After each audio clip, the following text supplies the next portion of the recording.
Welcome back Rudransh के amazing video, जहां आपको हॉरर से लेकर मोरल तक स्टोरी मिलेगी। और आज है हॉरर स्टोरी फॉरेस्ट ऑफिसर की आप बीती। बस आपसे इतनी रिक्वेस्ट है कि कहानी को पूरी देखना। ट्रस्ट मी, आपको अलग ही डर का एहसास होगा। कहानी पसंद आए तो लाइक और सब्सक्राइब करना मत भूलना। ये कहानी उस समय की है जब मैं फॉरेस्ट डिपार्टमेंट में एक फॉरेस्ट ऑफिसर के पद पर कार्यरत था। अभी तो फ़िलहाल मैं रिटायर्ड हो चुका हूँ, पर आप यकीन नहीं करोगे, मुझे आपको उस घटना के बारे में बताने पर भी अभी भी बिल्कुल वैसा ही डर लग रहा है जितना उस समय लग रहा था। बात उस समय की है जब मुझे फॉरेस्ट डिपार्टमेंट में नौकरी करते हुए लगभग 20 साल हो गए थे। वैसे तो डरावनी घटनाएं मेरे साथ पहले भी हो चुकी थी, पर जो ये घटना है उनके सामने तो बाकी सब घटनाएं चीनी कम पानी है। मतलब ये जो डरावनी घटना मेरे साथ हुई थी वो इतनी भयानक और डरावनी थी कि उससे मैं इतना डर गया था कि बहुत दिनों तक मैं बीमार पड़ गया था। और जब भी अपनी आंखें बंद करता था वापस वही सब मंजर याद आ जाता था। ये घटना उस समय की है जब बारिश का मौसम था। उस समय मेरी पोस्टिंग राजस्थान के अभयारण्य में भानगढ़ के पास थी। आप लोगों को तो पता ही होगा कि भानगढ़ की गिनती बहुत पहले से ही भूतिया जगहों पर होती है। उसे मोस्ट हॉन्टेड फोर्ट घोषित किया गया है और इसी वजह से उस फॉरेस्ट एरिया में कोई भी ऑफिसर नौकरी नहीं करना चाहता था। लेकिन जिस समय मेरी ड्यूटी लगी थी उस समय जो फॉरेस्ट डिपार्टमेंट का ऑफिस था वो भानगढ़ किले से 10 किलोमीटर पहले ही था। यही सोचकर मैंने भी ज्वाइन कर लिया था कि वो तो बहुत दूर है और कौन सा मैं वहाँ अकेला हूँ, और भी लोग होंगे तो डरने वाली कोई बात ही नहीं होगी। शुरुआत के दिनों में तो सब कुछ नॉर्मल चल रहा था। उस समय मेरे पास फॉरेस्ट डिपार्टमेंट की तरफ से 16 गार्ड्स थे जो कि उस फॉरेस्ट एरिया की निगरानी करते थे, और उन सब की 3-3 के जोड़े में अलग अलग जगहों पर ड्यूटी थी। और एक गार्ड को मैं हमेशा ही अपने साथ रखता था। जब ये घटना मेरे साथ हुई थी तब मानसून चल रहा था, तो अधिकतर समय बारिश ही होती रहती थी, और बारिश जंगलों में तो और भी ज़्यादा होती थी। और अगर बारिश लगातार हो तो खूबसूरत की जगह डरावनी लगने लगती है। दिन में तो फिर भी ठीक है, रात में तो बारिश, वो भी जंगल में, बहुत डरावनी लगती थी, क्योंकि रात में बारिश की आवाज़ के साथ साथ आपको जंगल में खुद ब खुद डर का एहसास होने लगेगा। एक बार मैं ऐसे ही बैठे बैठे सोच रहा था कि मुझे यहाँ इतने दिन हो गए हैं काम करते करते, पर मुझे तो यहाँ कुछ भी डर जैसा नहीं लगा। और लोग तो बहुत बातें करते थे इस जगह के बारे में। यही बात मैंने अपने साथ वाले गार्ड से कही, लेकिन जो मेरे साथ वाला गार्ड था वो बहुत बड़ा फट्टू था। वो तो इन सब भूत प्रेत वाली बातों को सच मानता था। जैसे ही मैंने उससे अपनी ये बात बोली कि मुझे तो यहाँ बहुत दिन हो गए हैं, मुझे तो कोई भूत प्रेत नहीं मिला, तो वो गार्ड झट से बोला, सर जरा धीरे बोलिए, अगर आपकी बातें उन आत्माओं ने या भूतों ने सुन ली तो आपको बहुत महंगा पड़ जाएगा। ये सुनकर और उसकी हालत देखकर मैंने हंसते हुए कहा कि ऐसा कुछ भी नहीं होता है, ये सब मनगढ़ंत बातें हैं। उस समय तो मैंने ये बात कह दी थी, पर मुझे क्या पता था कि गार्ड्स की बातें सच हो जाएंगी। दरअसल दूसरे दिन बारिश बहुत हो रही थी। रात होते होते तो और ज़्यादा तेज होने लगी थी, लेकिन उस समय रात में भी हमें 3 बार उस जगह की पेट्रोलिंग करनी पड़ती थी, क्योंकि उस समय लकड़ियां चोरी करने का मामला कुछ ज़्यादा ही हो रहा था। सूचना मिली थी कि कुछ लोग अवैध रूप से लकड़ियों की तस्करी और जंगली जानवरों का शिकार भी करते हैं। इसलिए ना चाहते हुए भी हमें भारी बारिश में भी रात में गश्त पर जाना पड़ता था, और उस समय कोई टॉर्च की सुविधा थी ही नहीं। हमें फॉरेस्ट डिपार्टमेंट की तरफ से एक लालटेन दी जाती थी और उस लालटेन को हर फॉरेस्ट ऑफिसर या गार्ड अपने पास ही रखता था।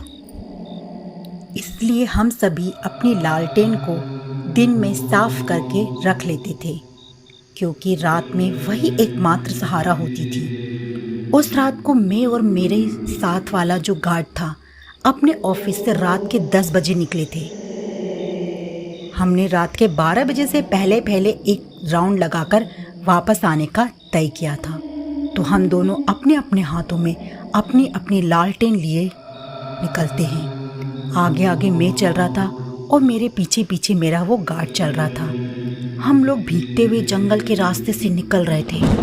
उस रात बारिश के साथ साथ बिजली भी बहुत कड़क रही थी, जो कि उस रात में और डराने का काम कर रही थी। जब भी बिजली के कड़कने की आवाज़ आती तो मेरे पीछे वाला गार्ड मुझसे आकर चिपक जाता था। एक आध बार तो मैंने कुछ भी नहीं कहा, फिर मेरा दिमाग खराब हो गया और मैंने उसे डांट दिया कि इतना ही डर लगता है तो फॉरेस्ट डिपार्टमेंट में आए ही क्यों। बेचारा दोबारा उसने वो हरकत नहीं की। हम लोग उस समय भानगढ़ किले से 1 किलोमीटर पहले ही चेक पोस्ट की बनी हुई ऑफिस की तरफ जा रहे थे, जहाँ पर पहले से ही 3 गार्ड्स ड्यूटी पर तैनात थे। जब हम वहाँ पहुँचे तो वहाँ 3 की जगह 1 ही गार्ड मौजूद था। और जब मैंने पूछा उससे कि वो 2 गार्ड्स कहाँ गए, तो बताया कि कुछ लोगों को किले की तरफ जाते हुए देखा था, आवाज़ भी दी पर नहीं रुके, तो उन्हीं के पीछे वो 2 गार्ड गए हैं। तभी मैंने अपने साथ वाले गार्ड से कहा, चलो अपन भी देख कर आते हैं, कहीं उन्हें किसी मदद की ज़रूरत तो नहीं है। तो मेरे साथ वाले गार्ड ने कहा कि सर, मैं अंदर नहीं जाऊंगा। ये सुनकर तो मुझे गुस्सा आ गया कि मैं तुम्हारा सीनियर हूँ और तुम्हें अंदर जाना ही पड़ेगा, ये मेरा ऑर्डर है। क्योंकि उस अंधेरी रात में कहीं ना कहीं मुझे भी अंदर ही अंदर डर लग रहा था और मेरी भी उस किले के अंदर अकेले जाने की हिम्मत नहीं हो रही थी। फिर वो गार्ड चुपचाप चलने के लिए सिर हिला दिया। फिर हम दोनों भानगढ़ किले के रास्ते की तरफ चल पड़े थे। अभी हमें उस भयंकर बारिश वाली रात में लालटेन के सहारे कुछ थोड़ी दूर ही गए होंगे कि मुझे रास्ते के बगल में बरगद के पेड़ के पास से किसी के फुसफुसाने की आवाज़ सुनाई दी। मैं और मेरा गार्ड जैसे ही चेक करने के लिए उस पेड़ के पास गए, वहाँ कोई नहीं था। फिर हम दोनों वापस मुड़े भानगढ़ किले के रास्ते की तरफ। आगे बढ़े तो फिर से उस पेड़ की तरफ से फुसफुसाने की आवाज़ आने लगी। मैं कुछ देर वहीं खड़े होकर बातें सुनने लगा कि वो लोग आखिर बोल क्या रहे हैं, पर मुझे सच में कुछ भी समझ में नहीं आ रहा था। और मैं जैसे ही फिर से बरगद के पेड़ के पास गया तो फुसफुसाना बंद हो गया। फिर मैंने चारों तरफ वहीं खड़े होकर अपनी नज़रें दौड़ाई, मुझे कुछ भी नहीं दिखा। फिर मैं वापस जाने के लिए जैसे ही मुड़ा तो मेरी नज़रें बरगद के पेड़ के ऊपर चली गई। और जैसे ही मेरी नज़रें ऊपर गई तो मेरी तो आंखें फटी की फटी रह गईं। पहले जहाँ मुझे बारिश की वजह से ठंडी लग रही थी, वहीं अब मुझे पसीना आने लगा था, क्योंकि उस बरगद के पेड़ पर मैंने किसी को पैरों के बल उल्टा लटका हुआ देखा। अब वो कोई आदमी है या औरत पता नहीं, पर मुझे तो अपनी आंखों पर यकीन ही नहीं हो रहा था कि ये मैंने क्या देख लिया। मैं उसे देखकर सदमे में था। तभी मेरे कंधे पर मुझे किसी के हाथ रखने का एहसास हुआ। मैंने तुरंत पीछे पलटकर देखा तो मेरा वही गार्ड था। उसने मेरी हालत देखकर पूछा कि क्या हुआ साहब, आपने किसी को देखा क्या? तब मैंने उससे पूछा, तुम्हें कैसे पता? तो उसने कहा कि इतनी रात में यहाँ अधिकतर सबको आत्माएं ही दिखती हैं।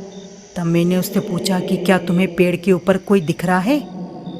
तो उसने कहा, नहीं तो सर, मुझे तो कोई नहीं दिख रहा। मैंने उससे कहा, फिर से अच्छे से ऊपर तक देखो। उसने फिर ऊपर देखा, उसे कोई नहीं दिखा। फिर मैंने डरते डरते ऊपर की तरफ देखा तो मुझे भी इस बार कोई नहीं दिखा। फिर मुझे लगा शायद मेरा वहम होगा। फिर हम दोनों किले के गेट की तरफ चल पड़े, लेकिन इस बार मुझे ऐसा लग रहा था जैसे कि हम दोनों के अलावा कोई और तीसरा हमारे पीछे चल रहा हो। फिर मैंने अपने गार्ड से कहा कि तुम आगे चलो। उसने कहा, क्यों सर, डर लग रहा है क्या? मैंने कहा, ज़्यादा बकवास मत करो, चुपचाप चलो। फिर वो मेरे आगे चलने लगा, पर फिर से इस बार भी मुझे हमारे साथ किसी और के चलने की भी आवाज़ आ रही थी, जिसकी वजह से मैं बार बार पीछे पलटकर देख रहा था, पर मुझे दिख कोई भी नहीं रहा था। फिर थोड़ी देर बाद तो आवाज़ ऐसी लगी जैसे कि कोई दौड़कर मेरी तरफ आ रहा हो। मैंने पीछे पलटकर देखा तो मुझे इस बार एक औरत दिखाई दी, जो कि एक दुल्हन के कपड़े पहने हुई थी। उसके और मेरे बीच में कम से कम 4-5 कदमों की दूरी थी। उसे देखकर मेरे गले से आवाज़ भी नहीं निकल पा रही थी, क्योंकि उसकी मुंडी पीछे की तरफ थी, मतलब कि सर पीछे और धड़ आगे की तरफ था। जैसे ही मैंने कुछ बोलने का सोचा, उस औरत का सर अब मेरी तरफ और धड़ पीछे की तरफ हो गया था। उसका चेहरा बहुत ही डरावना था और वो मुझे देखकर अजीब सा मुस्कुरा रही थी। उसको देखकर तो ऐसा लग रहा था कि अब मेरे प्राण निकलने ही वाले हैं। उसकी चोटी रस्सी की तरह ऊपर बढ़ने लगी। धीरे धीरे वो औरत भी चोटी के सहारे हवा में उड़ने लगी और देखते ही देखते उसका जो धड़ था वो पंखे की तरह घूमने लगा। मुझे लगा आज तो मेरा राम नाम सत्य हो जाएगा। लगता है गार्ड की बातें सच होने वाली हैं। अब मुझे ये आत्माएं छोड़ेंगी नहीं। तभी पता नहीं मुझे क्या हुआ, मेरी आंखों के सामने एकदम अंधेरा सा होने लगा और मैं गिर गया। शायद मैं बेहोश हो गया था। और जब मुझे हल्का हल्का होश आया तो खुद को मैंने उसी बरगद के पेड़ पर लटका पाया और जो मेरे गार्ड्स थे वो मुझे उस पेड़ से उतार रहे थे। जब उन लोगों ने मुझे वहां से उतारकर जमीन पर लेटाया तो मैं उठकर बैठ गया। उनसे पूछने लगा कि मुझे क्या हो गया था, आखिर मैं उस पेड़ पर कैसे पहुंच गया। तब उन गार्ड्स ने बताया कि जब हम किले के गेट से वापस आ रहे थे तब आपको उस बरगद के पेड़ पर उल्टा लटका हुआ देखा और आपकी लालटेन ठीक आपके नीचे रखी थी। पहले तो हम लोग आपको देखकर डर गए थे। हमें लगा कि किसी भूत ने आपको मारकर टांग दिया है। फिर आपके बड़बड़ाने की आवाज आने लगी। फिर हमें लगा शायद आप बेहोश हो गए हो। तो फिर आपको हिम्मत करके पेड़ से उतारने लगे, वरना हम भी डरकर भागने वाले थे। अभी वो लोग मुझे ये सब बातें बता ही रहे थे तभी हमारे लालटेन के कांच एक एक करके फूट गए, जिससे वहां पर जो थोड़ा बहुत उजाला था वो भी नहीं रहा। घनघोर अंधेरा हो गया था। फिर मुझे किसी के घुंघरुओं की आवाज आने लगी, जैसे कि कोई दौड़कर तेजी से हमारी तरफ आ रहा था। मैंने अपने गार्ड से पूछा कि क्या तुम लोगों को भी वो आवाजें आ रही हैं? उन लोगों ने कहा, हाँ सर। इतना सुनते ही मैंने उन लोगों से कहा कि हमें यहाँ से जल्दी भागना चाहिए, वरना शायद अब हम ना बच पाएं। ये कहकर हम लोगों ने कसकर दौड़ लगा दिया और जब तक नहीं रुके तब तक कि हमारा चेक पोस्ट का ऑफिस ना आ गया हो। और उस समय हमें किसी औरत की इतनी डरावनी चीख सुनाई दी कि बाप रे, ऐसा लग रहा था जैसे उससे कुछ छिन गया हो। वो इतनी बुरी तरह चीख रही थी। फिर मैं वहां से बाकी गार्ड्स को लेकर भी अपने 10 किलोमीटर दूर जो फॉरेस्ट डिपार्टमेंट का ऑफिस था वहां आ गया था, क्योंकि ये सब देखकर मैं खुद इतना डर गया था कि बाकी और किसी की भी जान जोखिम में नहीं डालना चाहता था। और उस दिन के बाद से तो मेरी तबीयत कुछ दिनों तक बहुत ख़राब हो गई थी। मुझे इस सदमे से निकलने में बहुत टाइम लग गया था।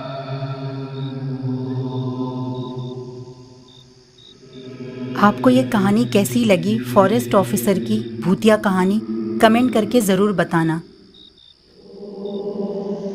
और अगर अभी तक मेरे चैनल को सब्सक्राइब नहीं किया हो तो प्लीज़ सब्सक्राइब भी कर लेना और लाइक भी कर देना, ताकि मेरी आने वाली नेक्स्ट स्टोरी आपके पास इजीली पहुंच जाए। थैंक यू, बाय बाय, मिलते हैं फिर।